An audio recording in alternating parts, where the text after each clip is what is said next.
So let us begin with this new section in our book where we will be looking at microorganisms as our foes, right?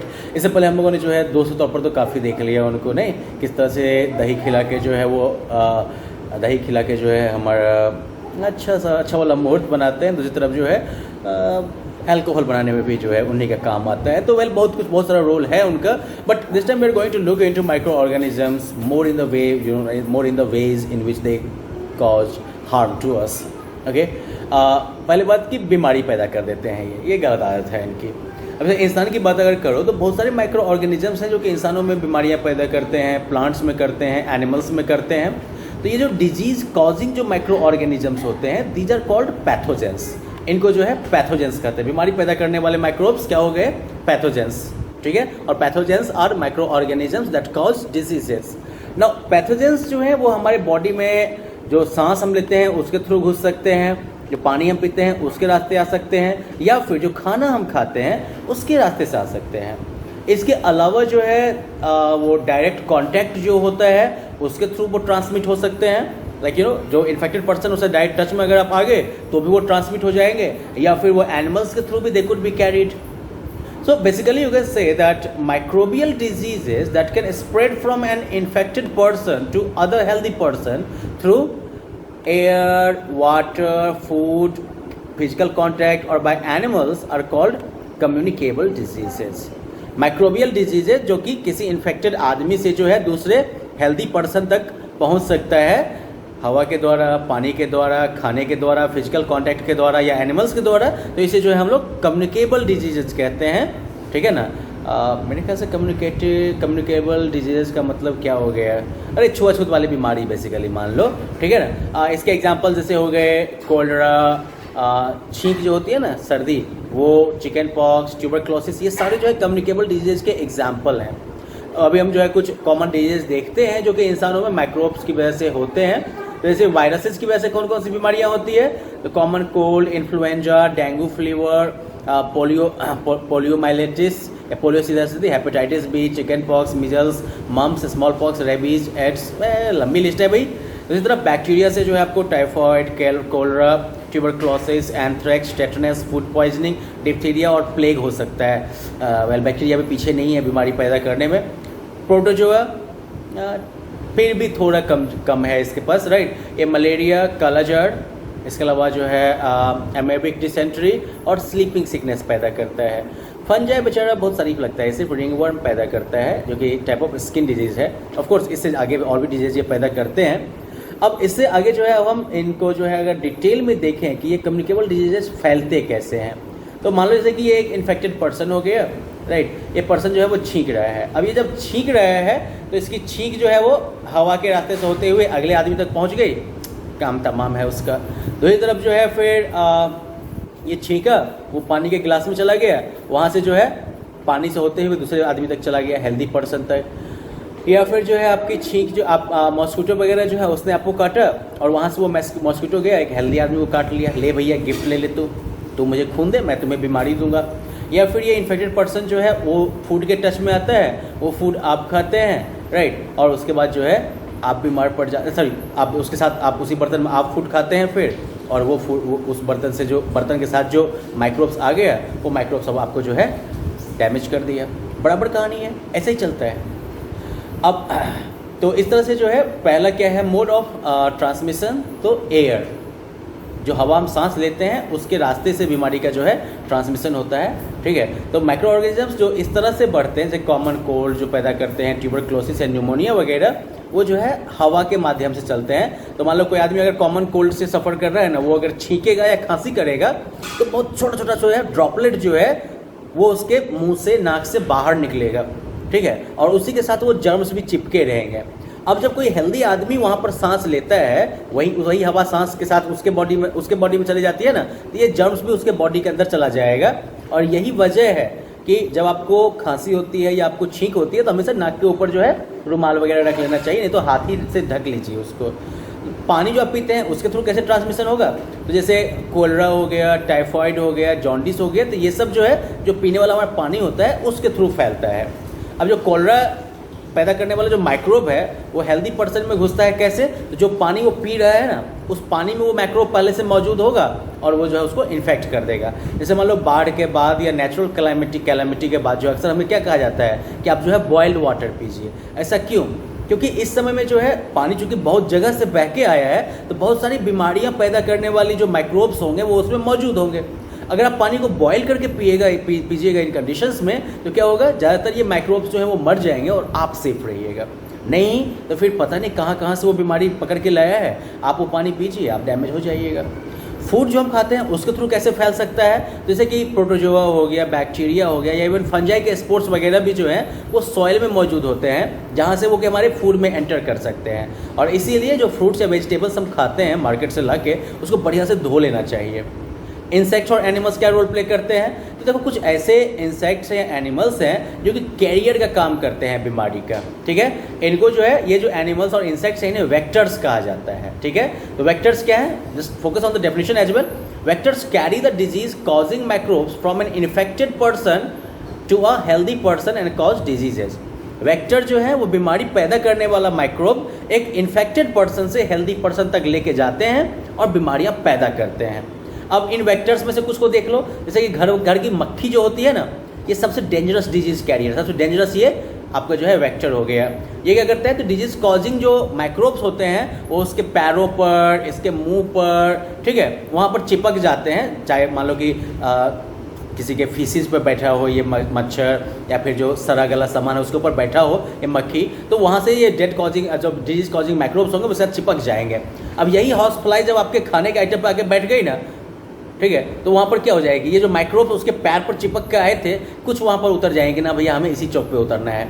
और जब वो food आप खाइएगा तो वो microbe आपके बॉडी के अंदर चले गए। तो कोलेरा, टाइफाइड, डिसेंट्री, ट्यूबरक्लोसिस ये सब जो है हॉर्सफ्लाइज के थ्रू भी फैलते हैं, यही फूड और वाटर कॉन्टेमिनेशन की वजह से। और यही वजह है कि अब इससे बचने का एक ही तरीका है कि जो बिना ढका हुआ खाना हो वो खाना नहीं चाहिए, और नहीं अगर इस खाने पर मक्खियाँ भिना रही हो ना, उस खाने से दूर रहना है आपको। मॉस्किटोज, अब ऐसे मान लो कि फीमेल जो एनोफिलिस मॉस्किटो है ये इंसान का ब्लड चूसती है, और जब ये ब्लड चूसती है तो उसी टाइम में ये क्या करती है, तो प्लाज्मोडियम जो कि एक प्रोटोजोआ फैमिली से है उसको ह्यूमन ब्लड में डाल देती है। और ये जो प्लाज्मोडियम है वो मलेरिया पैदा करता है जो कि जानलेवा बीमारी है, राइट। तो इस तरह से एडिस मॉस्किटो जो है वो जो है डेंगू वायरस को कैरी करती है। तो ज़्यादातर जो मॉस्किटोज होते हैं वो पानी में फलते फूलते हैं, राइट। और इसीलिए इसका क्या उपचार है कि घर के आसपास जैसे कूलर हो या आसपास कोई गड्ढा हो या फ्लावर पॉट हो, कहीं पर भी पानी जमा मत होने दीजिए। अपने सराउंडिंग को साफ रखिए, सूखा रखिए, मच्छर को पैदा होने का स्कोप ही मत दीजिए। आप उनके द्वारा जो कैरी होने वाली डिजीज होंगे उनसे आप बच जाइएगा। अब आगे है लाइक जो जनरल प्रिवेंटिव मेजर्स जो कि हम इन माइक्रोबियल डिजीज के अगेंस्ट ले सकते हैं। तो पहली बात कि wash vegetables and fruits properly before eating. कोई भी फल या सब्जी जो है उसको खाने से पहले बढ़िया से धो लीजिए। नेक्स्ट थिंग, जो ड्रिंकिंग वाटर आपका है उसको बढ़िया से बॉयल किया कीजिए पीने से पहले, और ख़ास करके जब इन्फेक्शन का खतरा हो आसपास में तब तो बिल्कुल बॉयल करके ही पानी पिया कीजिए। अगर कोई पेशेंट है, किसी भी बीमारी का पेशेंट है, चाहे वो कोलेरा का हो, डिसेंट्री का हो, जिस किसी भी बीमारी का हो, चिकन पॉक्स का हो, राइट, तो उसको जो है कंप्लीट आइसोलेशन में रखा करिए। अगर आपको लगता है कि ये इन्फेक्शियस डिजीज है, ये डिजीज एक से दूसरे पर्सन में फैल सकती है, तो ऐसे पर्सन को बिल्कुल आइसोलेशन में रखना चाहिए, अलग करके रखना चाहिए। जो पेशेंट का जो पर्सनल सामान सब है उसको दूसरों के साथ मत मिक्स करिए। अगर मान लीजिए जैसे कि जो पेशेंट है जिसको अपना आइसोलेशन में रखा है, अगर उसका कपड़ा ही साफ किया गया तो वो कपड़ा अलग जगह पे सूखना चाहिए, ना कि वो बाकी कपड़ों के साथ सूखना चाहिए। वो अलग जगह पे साफ होना चाहिए, ना कि वो बाकी कपड़ों के साथ साफ होना चाहिए। बिल्कुल उसके बिलोंगिंग को साफ करके रखिए आप। इसके अलावा जो है हमें खुद जो है पर्सनल हाइजीन मेंटेन करना चाहिए। बेहतर जो है अच्छी जो है सैनिटरी हैबिट्स, मतलब खाने से पहले हाथ धोना, खाने के बाद हाथ धोना, बाहर कहीं से आते हैं तो पैर हाथ धो के घर में एंटर करना, राइट, ये सारी चीज़ें हमें ध्यान रखनी चाहिए। इसके अलावा जो है जो सूटेबल एज पर जो हमारे यहाँ वैक्सीनेशन का एक स्केड्यूल बना हुआ है उसको फॉलो करिए। ये ध्यान रखिए कि आपके आसपास में जो है बढ़िया सैनिटेशन होता है, साफ़ सफाई की बढ़िया व्यवस्था रहती है। बासी खाना जो है स्टेल फूड जिसको कहते हैं, तो स्टेल फूड या बासी खाना बिल्कुल मत खाया करिए। मॉस्किटो बाइट से बचने के लिए जो है मच्छरदानी का प्रयोग करिए, और नहीं तो मच्छर भगाने वाली जो मॉस्किटो रेपेलेंट जो क्रीम्स होती हैं, मॉस्किटो भगाने वाली जो क्रीम्स होती हैं वो लगाया करिए। अपने आसपास में जो है पानी जमा मत होने दीजिए, क्योंकि वो जो है मच्छरों का ब्रीडिंग ग्राउंड बनेगा और साथ साथ जो है बीमारी का हॉटस्पॉट, इसलिए वो मत होने दीजिए। और साथ ही साथ चाहे घर के जो दरवाजे और खिड़कियां वगैरह हैं उसमें बिल्कुल पतले तार की जाली लगवा दिया कीजिए, वायर मेश, ताकि मॉस्किटो वगैरह जो है उसको घर में घुसने से रोका जा सके। So well, these are some preventive measures that you can take against diseases which are caused by this microbes. Of course like careful रहना जो है वो तो जरूरी है ही। Now in the next lesson we will look at or let us just quickly go through the diseases that are caused in animals by these microbes. Animals में भी microbes जो है वो बहुत सारी diseases पैदा करते हैं, सिर्फ इंसानों में ही नहीं, जैसे कि कॉज, बफेलोज, पोल्ट्री, बर्ड्स, इन सब में। और ये डिजीजेज जो है वो कहीं ना कहीं मिल्क प्रोडक्शन को प्रभावित कर सकती हैं, एग प्रोडक्शन को, बर्ड्स के ग्रोथ को, और काफ़ी कुछ केसेस में ये जो है डेथ भी कॉज कर सकती हैं। अब जैसे कि फुट एंड माउथ डिजीज होता है मवेशी सब में, रिंडर पेस्ट नाम की बीमारी होती है। इसे तो साउथ अफ्रीका में तो भयानक तहलका मचा दिया था इस बीमारी ने, एक्चुअली रिंडर पेस्ट ने। ये सब कुछ बीमारियां हैं। तो जैसे कि बैक्टीरिया जो है वो कैटल में जो है एंथ्रेक्स और ट्यूबरक्लोसिस पैदा करता है, और पोल्ट्री बर्ड्स में जो है ये ट्यूबरक्लोसिस, फॉल कॉलरा और डायरिया पैदा करता है। वायरस जो है वो कैटल वगैरह में फुट एंड माउथ डिजीज पैदा करता है। इसके अलावा रिंडर पेस्ट जो है वो मवेशियों का प्लेग ही कह सकते हो, और इसके अलावा कॉपॉक्स। तो ये सारी प्रॉब्लम जो है कैटल में वायरस करते हैं। पोल्ट्री बर्ड्स में जो है ये फॉल पॉक्स क्रिएट करता है। इसके अलावा जो है रानीखेत, और फिर रानीखेत के अलावा जो है बर्ड फ्लू, ये बीमारियां पैदा करता है। फिर प्लांट्स की अगर हम बात करें तो प्लांट्स में भी बहुत सारे माइक्रो ऑर्गेनिजम्स जो है जो बीमारियां पैदा करते हैं, जैसे कि गेहूँ, चावल, आलू, गन्ना, सेब, संतरा, कॉटन, जूट, इन सब में जो है माइक्रोब्स जो है बीमारियां पैदा करते हैं। और इन बीमारियों की वजह से क्या होता है, तो फसल की उपज जो है वो घट जाती है। और प्लांट डिजीजेज जो होते हैं वो मोस्टली सीड के थ्रू, एयर और सॉइल, इनके थ्रू ये फैलते हैं। और जो कुछ कॉमन डिजीजेज जो कि प्लांट्स को अफेक्ट करते हैं वो फिर आप टेबल 2.4 में देख सकते हैं। ब्लाइट, ये बैक्टीरिया से पैदा होने वाला रोग है जो कि राइस को अफेक्ट करता है। रस्ट आपका हो गया व्हीट और मस्टर्ड वगैरह में। और इस तरह से आपकी ये छोटी सी लिस्ट है। ओके, इसको आप देख सकते हैं। अब देखो, प्लांट डिजीज जो है इनको कंट्रोल करने के लिए आपको अक्सर जो है केमिकल स्प्रे करना पड़ता है, जो कि उन माइक्रोब्स को ही ख़त्म कर देते हैं जो इन्फेक्शन क्रिएट करते हैं। अब नेक्स्ट ये कि माइक्रो ऑर्गेनिजम्स जो है वो सिर्फ ऐसा नहीं है कि बीमारियां ही पैदा करते हैं, ये फूड पॉइजनिंग भी करते हैं। कभी कभी आपने देखा होगा कि आपका फूड जो है वो ख़राब हो जाता है, जैसे कि आपने खाना रखा, ढक के नहीं रखा, खाना ख़राब हो गया, या फिर आपने बढ़िया से पकाया नहीं था, हाथ से छू दिया था। मतलब बेसिकली अगर आपने फूड को ढंग से प्रिजर्व नहीं किया, फूड को ढंग से आपने स्टोर नहीं किया, फूड को आपने ढंग से कुक नहीं किया, तो इन सब कंडीशंस में क्या होता है, वो फूड जो है आपका ख़राब हो जाता है। जब ये ख़राब होता है तो बेसिकली इसमें क्या होता है, माइक्रोब्स ग्रो करने लगते हैं। Okay, micro organisms that grow on our food. अब यही जो माइक्रो ऑर्गेनिज्म हमारे फूड पर ग्रो करते हैं, they sometimes produce toxic substances. वो कभी कभार जो है जहरीले पदार्थ रिलीज करते हैं, प्रोड्यूस करते हैं, which are harmful for our health, जो कि हमारे स्वास्थ्य के लिए हानिकारक है, खराब है। तो जो ये टॉक्सिक सब्सटेंसेस जो है which are produced by micro organisms, they make the food poisonous. ये जो है खाने को जहरीला बना देते हैं, causing serious illness called food poisoning. Serious बीमारी पैदा करते हैं जो कि फूड पॉइजनिंग कहते हैं। ओके, और समटाइम्स जो है ये डेथ की वजह भी हो सकता है। अगर ख़राब खाना जो है, इसको पहचानने का सिंपल तरीका है, खाने से पहले उसको सूंघ के देखिएगा, इससे आपको गंदी बदबू आएगी, या जो नॉर्मल इसका स्मेल होगा वो स्मेल चेंज हो चुका होगा, टेस्ट भी इसका थोड़ा आपको चेंज लगेगा।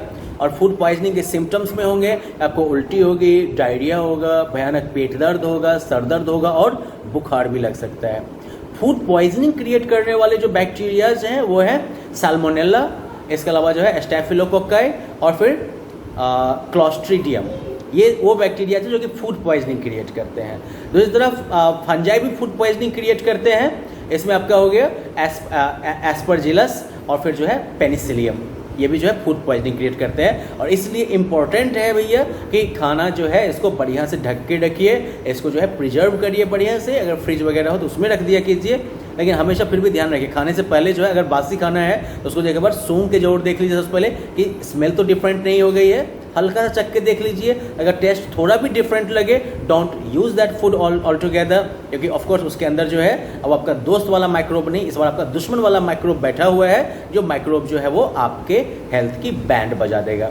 Now in the next lesson we will look at food preservation methods and everything, और इसके फ़ायदे वगैरह, and then we will move to like other parts of the chapter, we will go through it and then that will be the end of it. Okay, bye bye, have fun.